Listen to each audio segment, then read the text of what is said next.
Children of the Stones by Jeremy Burnham and Trevor Ray. Chapter 9.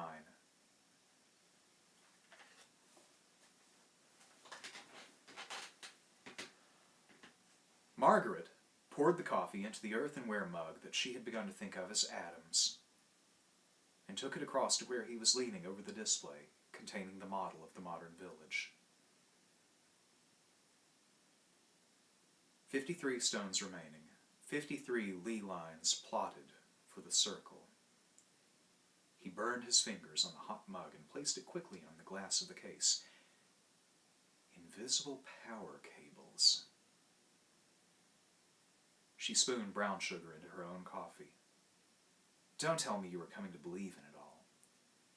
I thought you scientists needed proof. Adam made a noncommittal noise.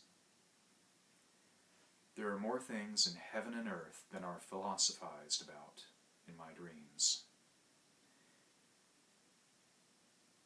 She looked at the back of his head as he sipped at his drink, the way the black hair curled over his collar. He needed a haircut. She smiled. 53. Is that a significant number? 5 and 3 were both supposed to be sacred numbers. Margaret's voice trailed away. Adam looked up expectantly. Something? Margaret shrugged. It was a crazy coincidence. She hesitated, but Adam was waiting. Before you and Matthew came, the village had 53 inhabitants. The doorway darkened, and Lyle leaned against the wall outside, beaming with pleasure. You'll never believe it, my dear, he said, but I finally remembered your Parker's Milbury. Margaret took the slim green volume gratefully. We've been talking of you. Adam's been trying to get a hold of you. The doctor turned the beam on Adam. Nothing professional, I hope. Margaret moved the coffee, started to polish a new mug for the doctor. Adam realized that by questioning Lyle about his whereabouts last night, he would sound like a detective, at best. At worst, it was foolish. But what was the alternative? To introduce the subject of Matthew's clairvoyant experiences, it would be necessary first to establish Lyle's actual movements. The moment was embarrassing and not one to be relished.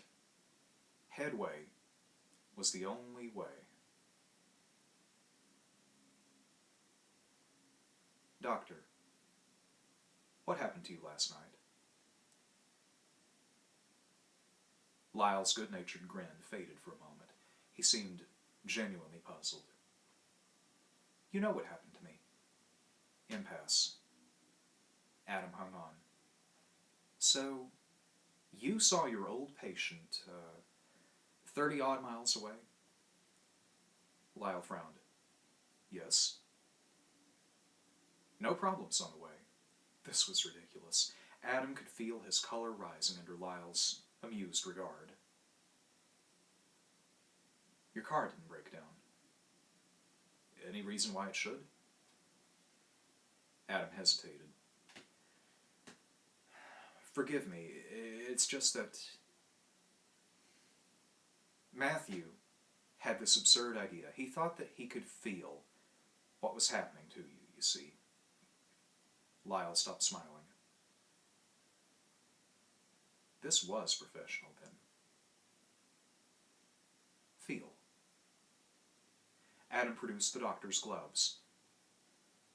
Through these, you left them behind.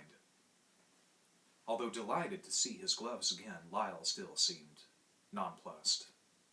Margaret handed him a mug of coffee. Psychometry, she said. The doctor was at home immediately. This was something he could understand, and with interest, too. So, Matt's a budding psychometrist, is he? Adam could finish now. He was convinced you were stopped at the edge of the circle by something barring your way. Lyle sipped at the coffee. Something in the road, you mean? Yes. Yes, they both said it, Adam and Margaret. The doctor finished his coffee quickly. Well, I'm sorry to disappoint you, but he was wrong. He smiled. So did Adam.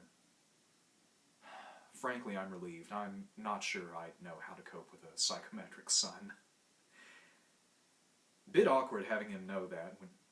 Bit awkward having him know what you were up to all the time. Well, Lyle turned in the doorway. Sorry I couldn't be of help. Happy day to you. Margaret froze as she placed the mug on the desk. Adam felt the blood drain away from his heart. White-faced, Margaret whirled on Adam. His head pounded out the dread message. Happy day to you. Happy day to you. Happy day to you. Lyle was gone. The heat shimmer and the springy turf made running a dream process. The harder you tried, the slower you moved. The faster you drove yourself, the less you progressed. Matthew stopped by one of the Sarsens in the avenue and waited for Sandra to catch up. Far behind, Kevin ambled after them, as though there was no hurry.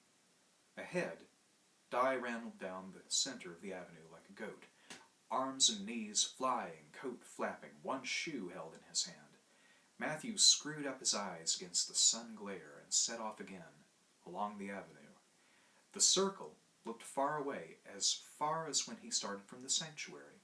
Di stayed ahead, a tiny figure, fleeing into the distance. Behind him, Sandra ran silently, head down, hanging gamely on. Blood pounded in Matthew's head, drowning out his thoughts. His brain raced before him, trying to figure out Di's motives, wondering why his fear carried him so fast. He set himself to catch the old man before he reached the earthwork, but as he looked up again, Matthew saw that it was a hopeless task. Di had reached the foot of the high embankment and was climbing fast, hands and knees scrambling, slipping diagonally toward the top ridge. Matthew stopped. Sandra dropped to a trot, her eyes fixed on the climbing figure. Di reached the ridge and turned to look back at Matthew and Sandra. Kevin trotted on, halfway down the avenue. Di backed away along the ridge, then turned, stumbled, and, in a flurry of arms and legs, fell and disappeared out of sight down the other side of the bank.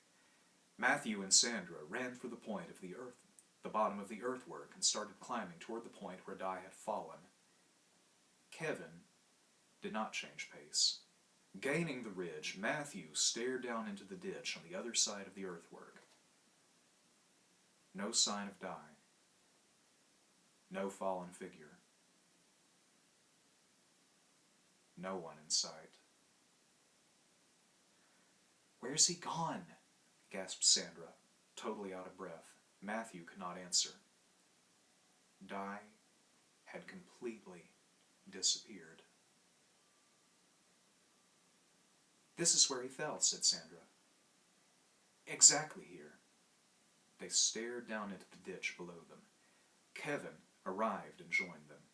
At the point where Di must have landed at the bottom of the earthwork, within the circle, lay a fallen sarsen. On it, weathered by centuries, but still visible, was a carving of the solar serpent. Matthew burst into the cottage. Seated at the table, calmly drinking tea, were Mrs. Crabtree and Dr. Lyle. They looked up, surprised, almost guilty, as though they shared a secret. Mrs. Crabtree immediately started clearing the table and bustling the tea things into the kitchen.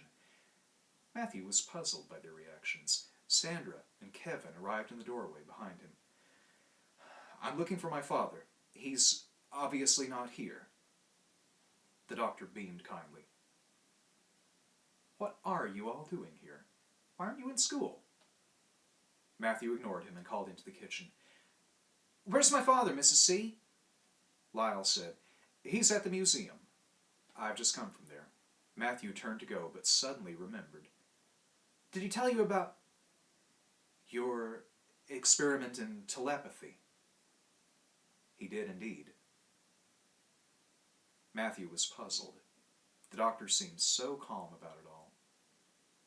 Surely it was the most exciting and frightening thing that had ever happened. What was it that you saw at the edge of the circle? Asked Matthew. Lyle hardly hesitated. I saw an open road. You didn't stop at all?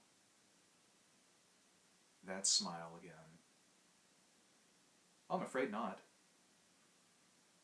Matthew stared at the doctor, trying to get past that smile. The picture was so clear. Sandra tugged at his shirt. Di, there were more immediate things to do than stand chatting mysteriously with the doctor. Lyle moved toward Matthew and only half-humorously suggested, Perhaps I better take another look at that cracked head of yours. Matthew and Sandra got to the door as Kevin said, Here, wait for me. Matthew locked the doorway and stared at Kevin and Lyle. Both were smiling. Something inside his head stirred, and he heard himself saying, It's time you got to school. It was only as he said it that he realized the truth of what he was saying. I'm sure Miss Clegg will be happy to see you. As Matthew and Sandra went, Lyle smiled at Kevin and said, He's quite right, you know. She will be happy.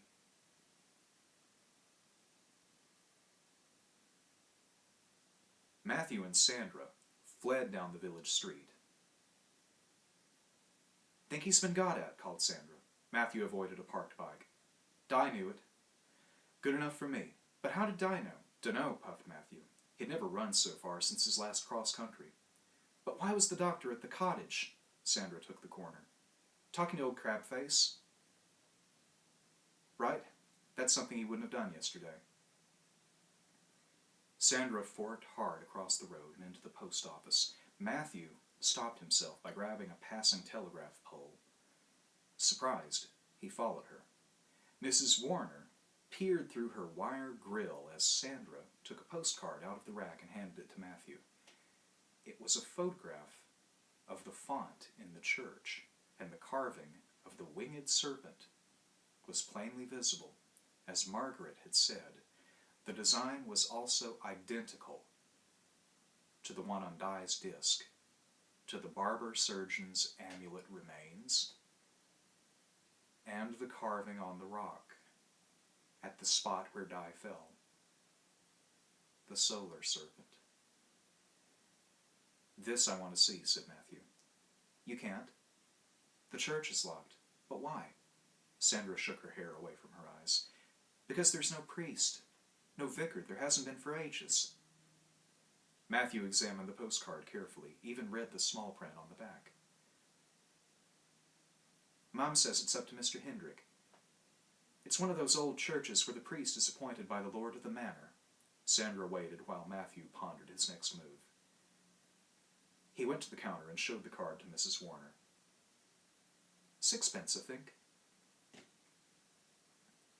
She had been interested ever since Sandra had chosen the postcard, craning her scraggly old neck in an effort to see what it was that the young girl had chosen, unable quite to overhear their muted conversation. She reacted very oddly to the card that Matthew showed her.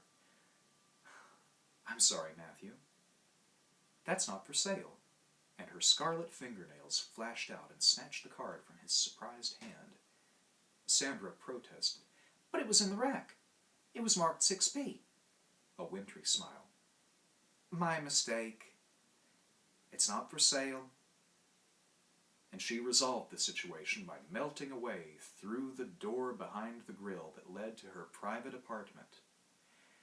As she went, Matthew imagined that he heard her say, quite cheerfully, Happy day, children!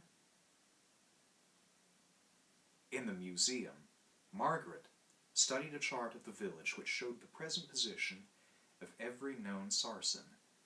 She looked up at Adam and Sandra with astonishment. But there is no stone there. If it was a sarsen, it would be marked on this chart. But we saw it, Matthew protested feebly. He was beginning to doubt even the evidence of his senses. Could it be marked on some other chart? After all, it's the only stone I've seen that's not been re-erected. Margaret stared at Matthew thoughtfully. Wait a moment. She moved across the floor to the barber surgeon display and pointed to a photo mural of the earthwork which backed the glass case. Her finger indicated a general area. Would X mark the spot? Excitedly, Matthew recognized the layout of the land and the impression of the avenue stretching away in the background. It's impossible. Margaret shook her head, troubled. That's the place where the barber surgeon was found, crushed to death by a fallen sarsen. There was a real silence in the room now.